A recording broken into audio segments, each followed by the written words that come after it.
So Hariharan just finished a presentation, and that was about Dr. Abdul Kalam's excellency, and he mentioned that it was only a first episode, and it went for about 37 minutes. And now Dakshin Siddharth has brought up Robert Oppenheimer's security hearing, one of the historical events that has created a lot of havoc amongst various countries, which delicately led to Hiroshima also. So not many people are aware of it. And when I read an article, I was enthralled with the kind of the entire scenario, but also disappointed with many Indians being on a non-reactive mode about this. So to tell about that further, Dakshin Siddharth is taking up the floor.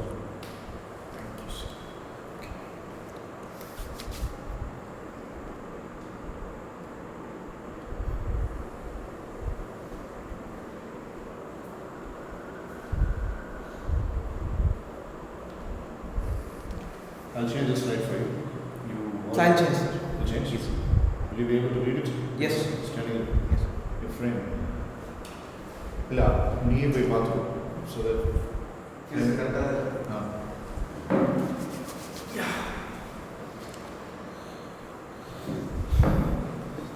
So greetings everyone.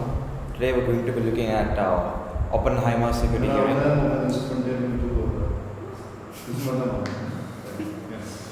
So we're going to be looking at a very important issue that has changed the course of world history and what happened after that. So tell me, what do you know about who's Oppenheimer? Okay, yes, okay. Okay. What do you know about Oppenheimer? Say something. He is the one who discovered a nuclear atom bomb. This has been used for wars. Okay. Einstein was supported him, and he for Oppenheimer he was the mentor, and with this support he has been developed a nuclear weapon, and he has been at last for developing it the karma I don't know, but he has been mentally sick and he has been dying. So this is my. In addition to what Harish and Hari mentioned, I would say he's a kind of an ancient Indian version of, an American version of King Ashoka. He lived the first half of his life with an enormous throne. He lived half of his life with guilt. And the personal reason why I like a share of Oppenheimer is he's very good at remembering things. And he has learned Bhagavad Gita, he has learned our India's Upanishads, and he also knows about Rig Veda and Veda. So that's something I really totally admire. Yes. So there's a Greek mythological story in which fire, right? How fire helps us, but the same fire, it also is the cause of destruction in some way. When like you bomb a city, you see fires and flames. When you try to hurt somebody, you use fire. So the god of fire was blamed by heaven for giving humans a resource that they can use to destroy themselves. So fire was a resource that the humans used to destroy themselves. So Oppenheimer's life is similar to that. First, let's look at who Oppenheimer is. So he's known as the father of atomic bomb, and Oppenheimer didn't become a scientist out of the blue. He was really talented from a young age. At the age of 9, he could speak Greek and Latin fluently. He could also read and write. And at the age of 12, he was invited to give a speech in the New York Council of Mineralogy. So it's a study of minerals. And in a national level conference, he was called at the age of 12 to deliver a speech. So he was a child prodigy. And even at the age of 12, he could do complex physics problems and understand complex physics theories, which was not normal for a 12-year-old. He could do advanced physics that high schoolers and college students do. He was able to do that at the age of 12. And Manhattan Project. So before Manhattan Project, let's look at what happened in his early life. So at the age of 21, he got a bachelor's degree from Harvard in chemistry. And 2 years after that, he got his PhD in Germany in physics at the University of Göttingen. So that's how his interest towards science was, it grew to a larger state, and his brothers said that he didn't like socializing with humans. He was always surrounded by books, and he said it in his own words that physics is more important to me than humans. That's what he said. So that's how his hunger for physics began and started to grow. And he was very reserved. He didn't come out of his house a lot. He always used to read books, and he didn't have any opinion on politics. Right? He didn't want to show any interest in politics. But in 1936, you know what Hitler did to Jews? He was cruel to them, and he's also a Jew. Actually, his parents were from Germany, but they were Jews. They were Jews. They were Jewish Germans. Yes, they were Jewish Germans who immigrated from Germany. And he was born in America, but his parents were Jewish, so he's also Jewish. And Hitler was torturing the Jews, and he didn't like it. So he always wanted to bring justice to the Jews, and he wanted them to have a peaceful life. So that's how he got interested in politics and left-wing ideas. So this is the only part of Oppenheimer's life that caused him problems.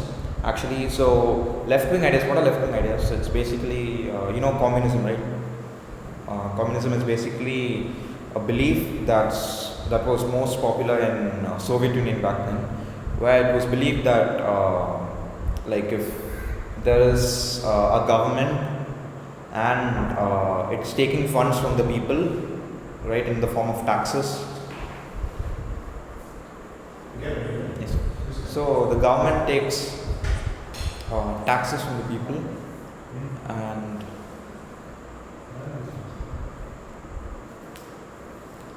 will it be expensive if your mom says yes. He says yes. Very yes. Sir, what to say? Sure. Oh, you can. Much more. Yes. Okay. So the government collects taxes from you, and it has the money, right? The collection of all taxes. So communism says that like if you are a doctor, if you are a doctor and you earn like 70,000, and let's say he's like a carpenter, I'm just saying, okay, and he earns 35,000, okay, half of what you earn. In communism, no matter what occupation you are in, you all have to get the same amount of money, same property. Privately, you should not own anything. Everything belongs to the state, and everything would be given to everyone. That's what communism says. So no matter what position you're in, you're always like along with others and equal, and you don't get the money that you deserve, or you don't get the privileges that you deserve. That's communism. Capitalism is what we are seeing right now. Like if you study well and you're in a good position, you get this amount of money. You can own private properties and all that. In between, you can ask for a question or something. Because a third grader will never get exposed to these kinds of things. One. Number two, their learning system is not stabilized like this. Yes. Like they will listen to a particular person passively for a long time. So, I'll ask you. Can you answer Darshan's question whenever he wants? Even if it is wrong, just shoot the answer. Okay. So, Pravan, do you think if you want to become a doctor, and if let's say Hariharan is okay, let's say there's another person, okay, Shivan or some other person who's like at an occupation that is lesser, like in terms of pay grade, in terms of salary, it's less than yours. Would you want a life like that, or would you want a life where everyone is paid the same money, no matter what they do? What do you think?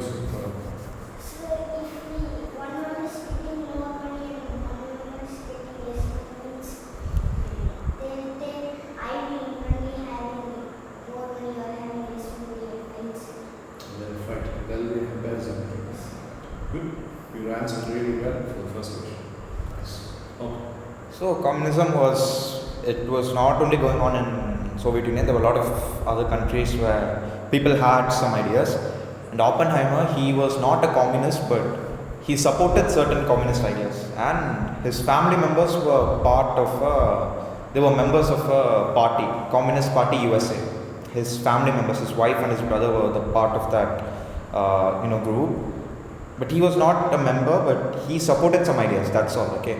So you might like some ideas from the Pakistan government, that doesn't mean you're a Pakistani, right? So you might love something that, let's say China did something good and China implemented some policies and you support them. That doesn't mean that you're an enemy of India. So he liked some communist ideas and he believed that some communist ideas could be implemented. So that was probably the black mark that led to something big. So actually it's not his fault, it's not anyone's fault, but this was used against him by his enemies. We'll see how. So you have time only for something. Yes sir, number China presentation as well. Yes sir. So like I said, Communist Party USA, but despite all that he was a true patriot, and that's not going to change. He loved his country very much. Okay, so these are the villains. This person that you see is Louis Strauss. He's the main, yes sir, he's the main villain or the main enemy of Oppenheimer. So basically this man is jealous and he's looking for revenge because Oppenheimer insulted him before the Congress. Yeah. That was because of the communal issue, right? It was not intentional. It was not intentional. Actually, yes. Political interface. Political officer, and he was an amateur physicist. Strauss. He was not so good in physics. So he said something foolish in an assembly, and Oppenheimer pointed that out, and everyone started laughing. That's what happened. So. But he didn't show his grudge. Yes, sir. He didn't show his grudge, and this person is William Borden, another villain who paired up with him, and this was the president of the United States at that time, and he is Edward Teller, who is known as the father of the hydrogen bomb. So they are the main villains in this issue. So, You want me to read it? so no, I'll read it. I'm not going to read out completely. I'll explain. That's very interesting. Yes. That's very interesting. So, okay, look at that, but I'm not going to say whatever is written there. I'm going to explain it to you in an easy manner. So, let's talk about the Manhattan Project first. He was a part of the Manhattan Project in 1942. He was made a part of the Manhattan Project, which is developing the atomic bomb, because Albert Einstein and Leo Szilard. Einstein came from Germany. Okay, he was also a Jew, so Hitler was trying to target him, but he escaped Germany and he came to the United States, and he got the citizenship in the United States because US and Germany were enemies. So he and another scientist called Leo Szilard, they wrote a letter to the then president Franklin D. Roosevelt, saying that the Nazis are preparing an atomic bomb, which could be very dangerous if they use it. So before they do it, you have to make an atomic bomb and make sure that the Nazis don't destroy the world. So that's why they were preparing the atomic bomb. So that's the reason Oppenheimer agreed to make it, because he wanted to make a weapon that could end the war. He didn't want to prolong the war. So a lot of people say that he was the one who destroyed the world. It's not the case. If the Nazis had made the bomb first, then it would have been much worse. They would have bombed every city. So it was done only to prevent the Nazis from doing something big. And that's how it all started. And let me tell you about Louis Strauss first. His slide is going to come, but still. Louis Strauss was the head of the Atomic Energy Commission for 2 terms. Okay, so, and he had a beef with Oppenheimer, but he didn't show it out, and he secretly started planning a revenge. And so he wanted to show Oppenheimer as if he's a spy from Russia. So that was his plan, such a cruel plan. And he wanted to prove to the United States government that he's not a loyal person. That's what he wanted to show, though he knew that it's not true. And what happened was, there's something called a security clearance. That's why this case is known as security hearing. Because let me tell you about security clearance. Let's say if you're a top official in the government, and which means you'll have access to all the secrets of the government, all the files that no one else can see. So a security clearance is like a card or something that allows you to access. Okay, so I just said card as a metaphor. It's something that let's say if you to get money from an ATM, you have to put that card and you'll get the money. Only you have your ATM card, you know your PIN number, no one else does. So it's like you're accessing your account, which is a secret file, right? That only you have access to. Like that, the United States government had some secrets, and Oppenheimer could look into them because he was a big man, like metaphorically big, because he was a very important man in the government. So Louis Strauss was like, he wanted to cancel the security clearance it had, which means Oppenheimer could not access anything. So he would be just a common man. So he wanted to revoke or cancel his security clearance, and that's why Strauss made this plan. Okay, y'all with me? Understood till now? So on June 7, 1949, so almost 4 years after the bomb was dropped. Okay, the bomb was dropped. Number one, the first bomb was dropped on 6th August 1945, and the second one was dropped on 9th August 1945, and the test took place on 16th July 1945. So all that happened, and after that, 4 years. What you are seeing is a person who has invented bomb, atom bomb. He's called as the father of atom bomb. And in some of your books, in the 5th grade or 6th grade, you will read something called as Hiroshima and Nagasaki. The bomb blast that happened in Japan. And Japan lost its fortune because of the bomb blast. As a part of the war, America dropped the bomb in Japan intentionally. And the bomb contributed to the Robert bomb.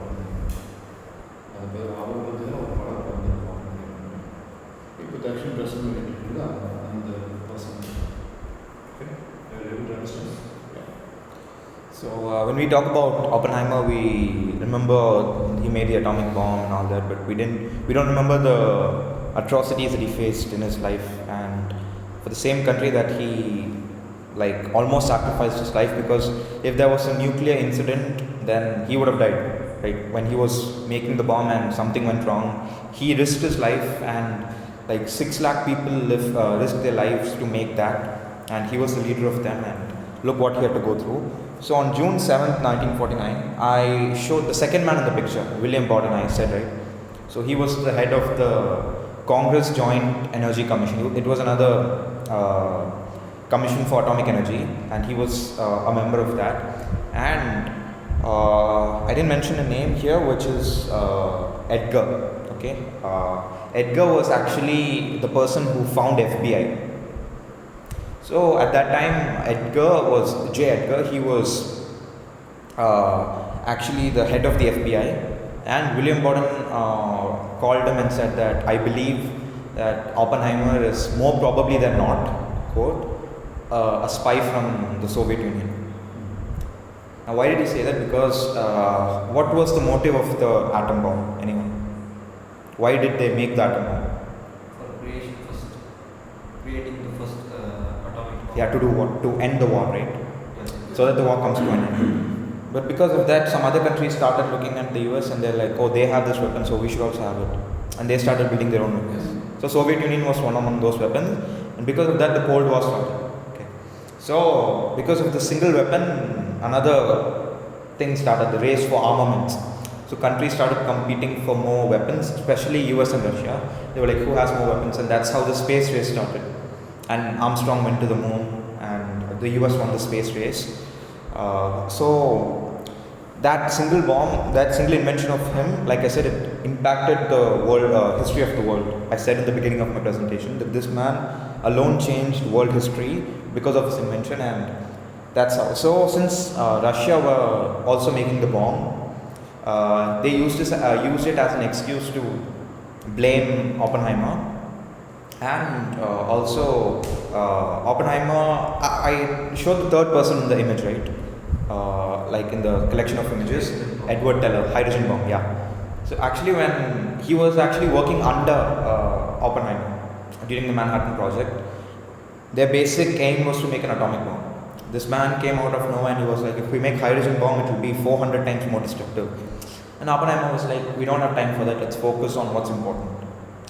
So because of that, he also developed a grudge. Because the hydrogen bomb was not planned. What was planned was the atomic bomb, and they were already in the process. But he was like, let's make a hydrogen bomb, let's do something bigger. And Oppenheimer was like, let's do what's given to us. So Edward Teller, he had a vengeance against Oppenheimer. Alright, and after the bomb blast, Oppenheimer started opposing every other atomic bomb, and he opposed the hydrogen bomb. So the United States government wanted to make something like that, and he was always like, no, please don't do it. It's even more destructive. Let's not end the world. So they used that as an excuse against him, and they were like, see, he's working for Russia. Why didn't he do the same thing when the atomic bomb was being prepared? He's a spy for Russia. So this is how it started in 1949. That was when this entire thing about him started, and in this particular date, Oppenheimer testified before the House that he had associations with the Communist Party. So he admitted that I did have an association with the Communist Party in the 1930s. So he told the truth. Okay, and this William Borden issue happened on November 7. And then Louis Strauss, the mastermind, he went to Oppenheimer on December 21st, 1949, and he said, 1953, and said that your security clearance is being cancelled. So you have two choices. Number one, you can oppose it, or you can resign. So Oppenheimer chose to oppose him, and that's where the hearing took place. Okay, because Oppenheimer wanted to fight for his right of the security clearance. So yeah, I'll summarize. In 49, Oppenheimer admitted that he had connections with the Communist Party, and 4 years after that, the Borden and Strauss issue took place, where they accused him of being a spy. And in 1954, the hearing began behind closed doors, like during the pandemic.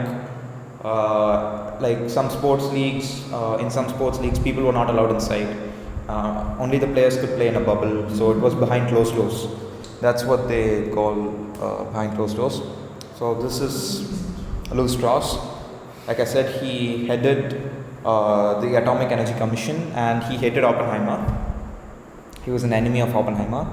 So I told you all what he did in the Congress. He was an amateur physicist. Okay, he was like a rookie physicist, and Oppenheimer was a legend in physics. So he said something foolish, and Oppenheimer mocked him in front of the Congress because he said something that was wrong. And because of that, everyone started laughing, and that's where he developed a vengeance. And everyone in the United States, whoever knows the American history, they regard him as a villain. And actually, Oppenheimer, when he was working on the Manhattan Project, his entire house was being surveyed, and it was because of him. He asked the FBI to keep an eye on Oppenheimer. Like, his telephone was tapped. No matter who he could, no matter which person he's talking to or the conversations they're having, the FBI could directly listen to it. So this man, Oppenheimer, didn't have any privacy, and everything regarded to his private life and privacy was hijacked by Strauss and the FBI. So that you can understand, Oppenheimer, this is the main character, and in the movie that's coming up, Cillian Murphy plays the role, and Louis Strauss is being played by Robert Downey Jr., like Sir said. So, sir, புரிய வைக்கலாம் sir. எனக்கு தெரியாது sir. Sir உங்களுக்கு தெரியும். கவனம் sir. அவங்க எடுத்து என்ன பண்ணுவாங்க? கொஞ்சம் வாழ்க்கையில் அவனும் ஏதாவது பாம்பு கண்டுபிடிப்போம். So accusations. I've already stated majority of the accusations, so I'll repeat them. Oppenheimer is a spy working for the Soviet Union, and I said, why did he oppose the hydrogen bomb and not the atomic bomb? Who accused him an idiot? Sir? Who accused him as an idiot? The members, sir, actually. They literally called him an idiot and unstable, security risk, committed treason, cannot be trusted, has communist ties. Out of which, can't be trusted and security risk was Strauss's conspiracy. Yes, sir. Right. Yes, sir. And this was from William Borden, the first one. So imagine you risk your life to do something for your country and it says that you're all this. Okay.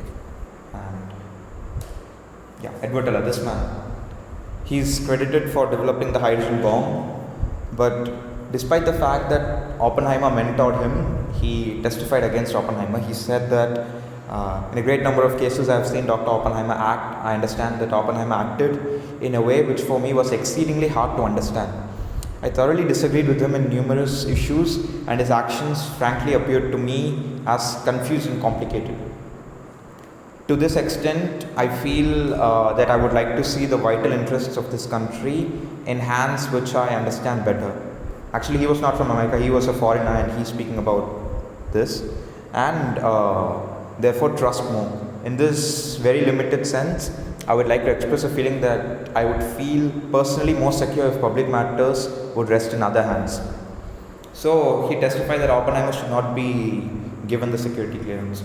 And because of this, the entire scientific community blasted him, and everyone was against this man, despite the fact that he pioneered the hydrogen bomb. So, 1954, this hearing was going on. Finally, in 2022, they admitted that it was a mistake. So you can see in 2022 they said this. In 1954, the Atomic Energy Commission revoked, that is cancelled Dr. Oppenheimer's security clearance through a flawed process, a process full of mistakes that violated the Commissioner's own regulations. The Commission's own regulations, I'm sorry. As the time has passed, more evidence has come to light of the bias and unfairness of the process that Dr. Oppenheimer was subjected to, while the evidence of his loyalty and love of country have only been further affirmed. So in 2022, they said that Oppenheimer loved his country. After so many years and after he passed away, they finally said that yes, it was a mistake. Result. So his security clearance was cancelled. He was not put in prison because everyone knew that it's impossible to question his loyalty. So they started attacking him and they said that you have communist ties, you support communism, and they revoked his security clearance. And now, karma, it came back to haunt Strauss. So Strauss was very happy that he finally did something good. He died of cancer. Who's it? Yes, sir, throat cancer. And in 1958, what happened was, this guy Strauss, he's not like a person who secretly plots against one person and then he's good to the others. He had problems with the Senate members also, and because of that he had a lot of pressure. So he used to fight with everyone. And in 1958 he stepped down from the AEC, Atomic Energy Commission, because he was afraid that his truths would come out, like how he fabricated the whole story. So he stepped down himself, and he wanted to become a member of the parliament, and the Senate members, because he was having a problem with the Senate members, they voted against him. So 15 Democrats and 31 Republicans. So in India you have a lot of parties like BJP, Congress, Rising Sun, Two Leaves. So like that in the US, but there are only two parties. There are no like hundreds of parties, there are just two political parties, Democrats and Republicans. So 15 Democrats and 31 Republicans were in favor of him, but look at the number of people against him, 47 Democrats and 2 Republicans. So these were the amount of people against him. So that's 46 to 49. So and he resigned himself because he was insulted, and that's how karma took its revenge on Louis Strauss. Okay, did Oppenheimer turn his back on his country? So there's a particular scene in the movie where Einstein comes and tells, you have done so much for this country, what has it done back to you? I think you should turn your back on her, on your country. Her is the noun used for the US by Every nation. yes, sir. It's because our mother gave birth to all Yes. of us, so we consider our nation as our mother. Her, yes. So he was like, you should turn your back on your country. That means betray your country. And Oppenheimer, in that particular scene, he was not too much. he didn't think a lot about it. He immediately said, "Nah, I love this country so much. I happen to love this country." So that just shows that he was extremely loyal, despite the fact that he had left-wing associations and all the accusations that they put up against him. He could have easily been like, "Oh, you want me to be like that? Okay, I'll be like that," and he should have fled to Russia or did something like that, according to Einstein. But he said, "No, I love this country." So that just shows his loyalty. And after he dropped the bomb, after he didn't drop it. I'm sorry.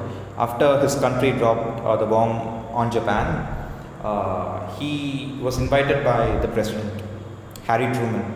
So I told you that Einstein wrote a letter to a president. So after him, Harry Truman came.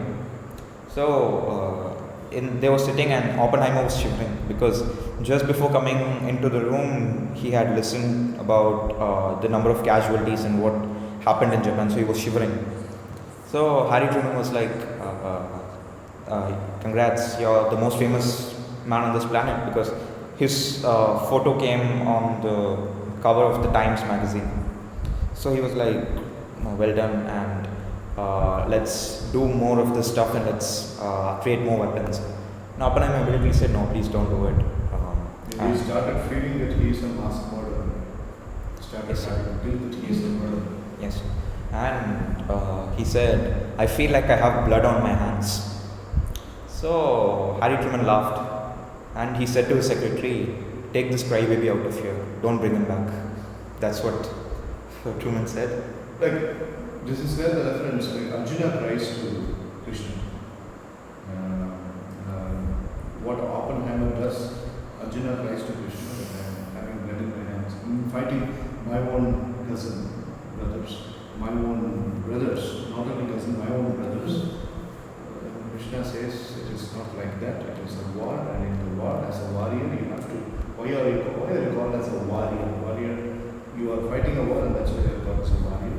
So you have to cut heads, you have to cut off hands, because that's your duty and responsibility. And the Mari, this is the phase where Oppenheimer started reading Bhagavad Gita. Okay. So in fact, that added fuel to the fire. அவருடைய guilt இன்னும் ஜாஸ்தி பண்ணது Bhagavad Gita. அதுலேயும் ஒரு போர்ல இருக்கு. He compared himself with Arjuna. So the school of thought நிறைய இருக்கு, but that is not echoed so much. அவரை பற்றி நிறைய பேர் தெரியாது. So let's look at something important now. When you know you're doing something wrong, that's not completely wrong, but you know it's not going to end in something good, but you try to deny it. You felt like that, right? You try to deny it, or you try to run away from reality. So let's look at the stage in Oppenheimer's life. I told you about 16 July 1945, when the bomb was tested in Los Alamos, New Mexico. It's not in Mexico, it's a state in the US. So it was a big desert, and there was a steel tower in the middle of the desert, and they wanted to test the bomb there. So it was supposed to be done on the same date, but at 4:30 a.m. in the morning, and the test was codenamed Trinity. But it got postponed to an hour later because it was raining, and at 5:30 a.m. The test took place. But after seeing the test, Oppenheimer was completely surprised because he expected about 0.5 kilotons of TNT to be released. But 15 to 20 kilotons of TNT were released. That's 50 times more than what he had predicted. This is much more than the other. See, Mike is great because he has dropped an atom bomb and he has made the mic getting wrong. Yes. Predicted? Yeah, you can go ahead. Yes. So, Hold on. so 10 minutes, 5 to 10 minutes. Because I want Pravan to make a. Yes, I'll finish. Yeah. So, after seeing that blast, he says that famous quote from Bhagavad Gita, "Now I'm become death, the destroyer of worlds." So, after seeing that, he immediately utters that because he could sense something big coming. But after the bomb was dropped on Japan, he was invited to address the public, and everyone was celebrating.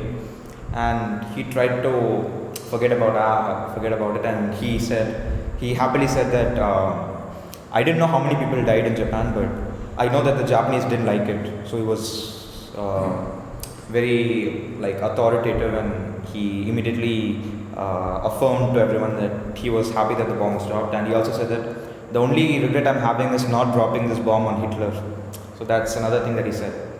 But as days went by, he started becoming psychologically affected, and he started protesting against the further use of atomic bombs. So he said that all the countries, including the US, should stop manufacturing these weapons. But those pleas fell on deaf ears, and no one really cared about him, because they only used him for knowing how to do it. Since once they found out how to do it, now if he keeps protesting, they'll fire him and they'll put someone else, and they'll use the same formula. And now Edward Teller came up with something bigger, a hydrogen bomb, so they were working on that. So since the hydrogen bomb came up, no one really cared about him, and his pleas and his protests were not really like being listened to. And now you see every country, India is a nuclear superpower, Pakistan is a superpower, every country in the world has nuclear warheads. So that particular incident, one man changed the entire world. So Oppenheimer is one of the most influential people on the planet. And thank you for listening. Hope you enjoyed this presentation. And I wanted to bring to you something that not a lot of people talk about. We all know Oppenheimer invented the atomic bomb, but no one knew the security hearing and the struggles that he had to go through. Thank you, sir. Yeah, you have questions? Who's One question. Yes. Why do you think Oppenheimer committed sin? Because if I'm given to understand most of the school of thoughts and the articles and blogs that I read, when I was an MBA student, I read about, not MBA student, when I was in engineering college, I read about him.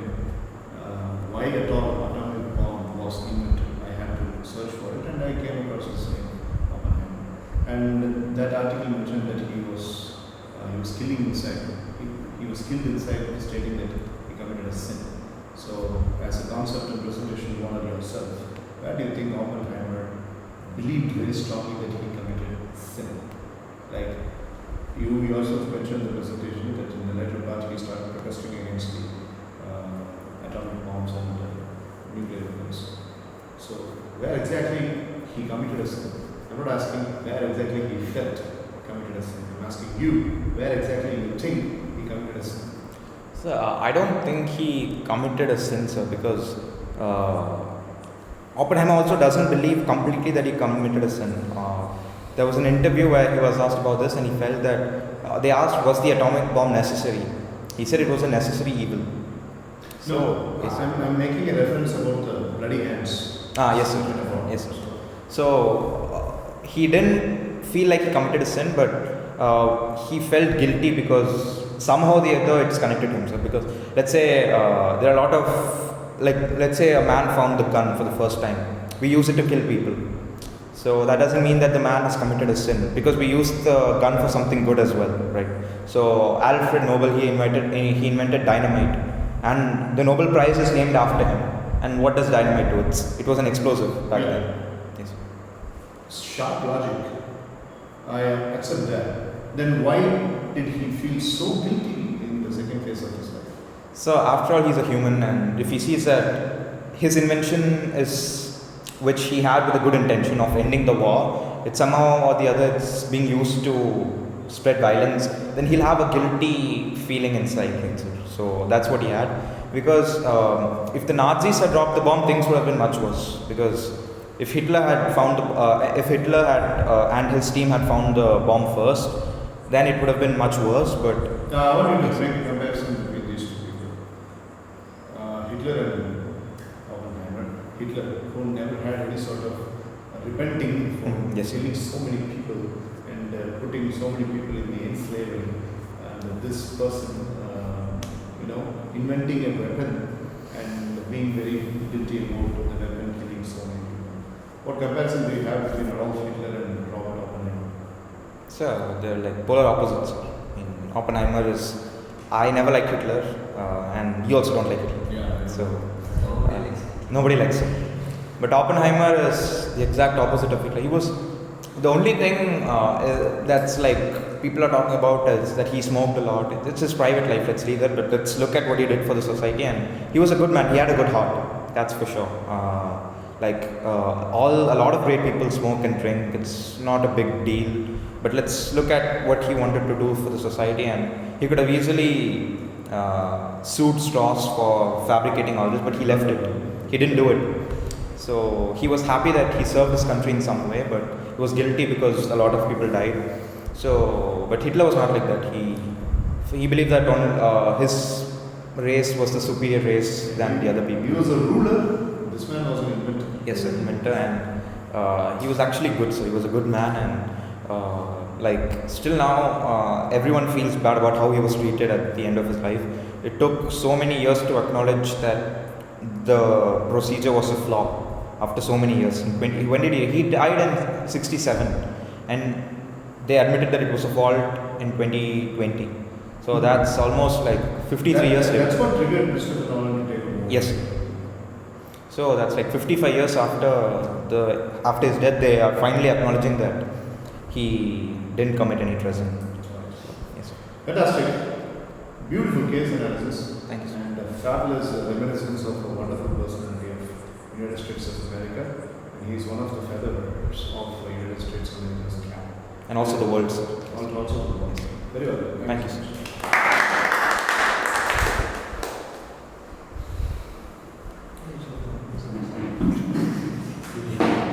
Bend the neck of the mic for Praveen. Praveen, you have seen cricket being played, hockey being played, football being played, hide and seek being played. I don't think so. Not this It will be played next week. So, lots of other games. This is the first time you were exposed in a scientific conference kind of a setting, where you listen to Hariram for 37 minutes, you listen to Dakshin Siddharth for about 40 minutes, and myself, Harish, you were passive listeners. How do you think this session is different, being third grade student? Sir, in other sessions and all, you will keep activities, sir. In that, it will be nice also, and it will be learning, sir. And sometimes, if in the school and all, if they give only learning means, I will feel little bit sleepy, sir. Did you feel sleepy? Little bit, sir. Where exactly did you feel sleepy? Sir, while Hariharnana was finishing, sir. Why didn't you sleep when Oppenheimer was talked about? bomb and executive. Sir, sir, I like bombs, sir. Sir, if I learn uninteresting for me, I will sleep fully, sir. In the school and all, they will not keep interesting. Marketing knowledge bomb is one The 2 feet Oppenheimer. If in the school and all, they will give uninteresting, sir. That time I will sleep so sleepy, sir. These 2 presentations are interesting, sir. Very interesting. Yes, sir. Okay, fine. So, if I ask you to make a presentation like this, I'm not giving you a homework or something, but I'm just asking if you are making a presentation like Hariharan did or like Dakshin Siddharth did, or about a person or about a particular concept, please don't say chicken biryani, but a particular concept, what concept or who will you be making a presentation about?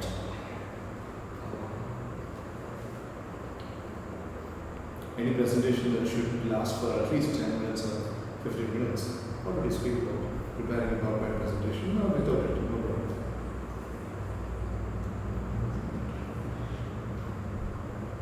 It can be anything. Cannot be recipe. Yeah.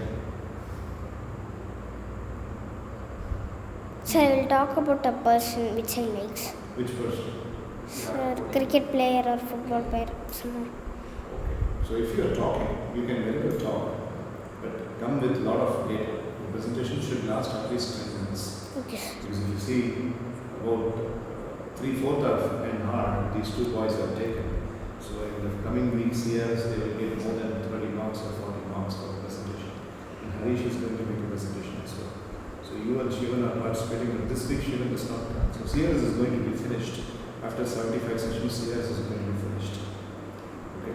I'm waiting for the 74 or 73 sessions. It's 68. Today is 69th session. No, 70th session today. So CRS, after 70th session, award function. So not everybody will get the main award. One or two persons will get main award. Another person will get first compensation, second compensation, third compensation. Okay, sir. But who knows? The CRS award function or a test. The test is not a award. Let's say, for example, if Hariran is having 755 marks in CRS and test to a granting award, he will not get the main award. Sir, you will give the question paper, sir? Yes. Not question paper. Test innovative if I will get my oral test. Okay. Not written test. I hate written test. Okay. So I didn't sort of. Okay. Okay, sir. Think about a presentation tomorrow or day after. Sir, day after tomorrow. Day after tomorrow. So tomorrow is Wednesday. Thursday you will do. Friday presentation not be. Friday weekend activity you will do. Sir, you will do Thursdays. Thursday. Harishwara and okay. Right. Any other question you want to ask about? What is your aim? My aim is to become IAS. IAS officer, collector. Why? Because my dad likes IAS. What did your dad think when he was a college student or when he was like you? Did he ever share about it?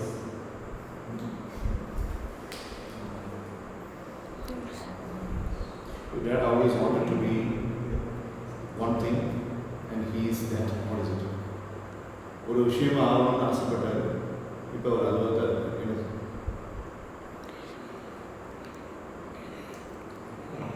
College படிக்கும்போது எனக்கு தெரியும். He wanted to be a businessman. And he is a businessman now. Yes, sir. He always wanted to be a businessman. His classmates, many people wanted to become auditor. People wanted to become bank officers. But your dad always wanted to be a businessman. And today he is one of the very successful businessmen Olachi has. Right? Yes, sir. ஏன் முடியல? Sir இல்லை sir சொல்லவே இல்லை. இந்த ஆளுக்கு தெரியும் என்ன மாதிரியா?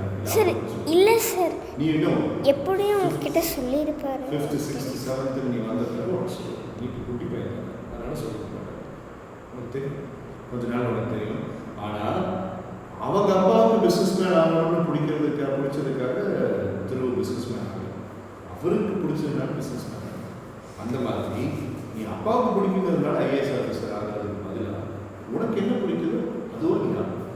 Okay sir. ஓகே. இப்போ தக்ஷன் சித்தார்த்துக்கு கம்ப்யூட்டர் சயின்ஸ் இன்ஜினியர் ஆகணும்னு ஆசை.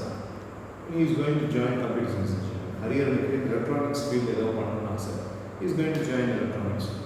ஹரீஸ்வரா நீட் எழுதியிருக்காரு, பேராமெடிக்கலில் வந்துட்டு இப்போ கவுன்சிலிங் கிடைக்கிற chance. If he becomes a paramedical graduate, he is going to be a doctor. அப்படி இல்லை அப்படின்னா engineer. So he wants to be a doctor or he wants to be an engineer. So இது எல்லாமே இவங்களுக்கு Mitra wants to become a doctor and she will definitely become a doctor because she is a very strong individual. அந்த மாதிரி அவங்களுக்கு பிடிச்சது அந்த மாதிரி உனக்கு பிடிச்ச என்னங்கிறத அப்படி யோசிச்சுக்கோ. அப்பாவுக்கு பிடிச்சதுங்கிற நல்ல விஷயம். உனக்குன்ட்டு பட்டர்ஃப்ளைஸ் உன்னுடைய கோலை வச்சா இங்கே பட்டர்ஃப்ளைஸ் வரும். இங்கே பட்டர்ஃப்ளைஸ் வர்றதுன்னா அதுக்கு அர்த்தமே வேறு. நீ பயப்படணும் அர்த்தம். இங்கே பட்டர்ஃப்ளைஸ் வந்துச்சுன்னா அவங்க கோலை நினச்சி நீ சந்தோஷம் தேடி கண்டுபிடிக்கும். 4th standard வரைக்கும் கூட தேடி கண்டுபிடிக்கும். Okay. Right. Any other questions you have? That's a good question. Harishwara, do you have a question? Sir, no, sir. Hari? If you will be an IAS, what are the good things you will be doing to this country? I will build houses for those who are not having houses, and I will give money for them also, and I will give them food. You will give food and shelter for the people who don't Yes. have it, right? Good. Very good. Wonderful, brother. Very nice. Thank you, sir. So that's the official end of today's MSc sessions. It's almost 7:40. waiting, I believe, downstairs.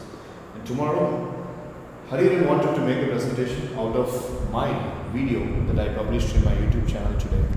The 12 things that mentally strong people do. So he expressed his interest. So I have published only the first half of it. Out of 12, I have published 7 points in that first video.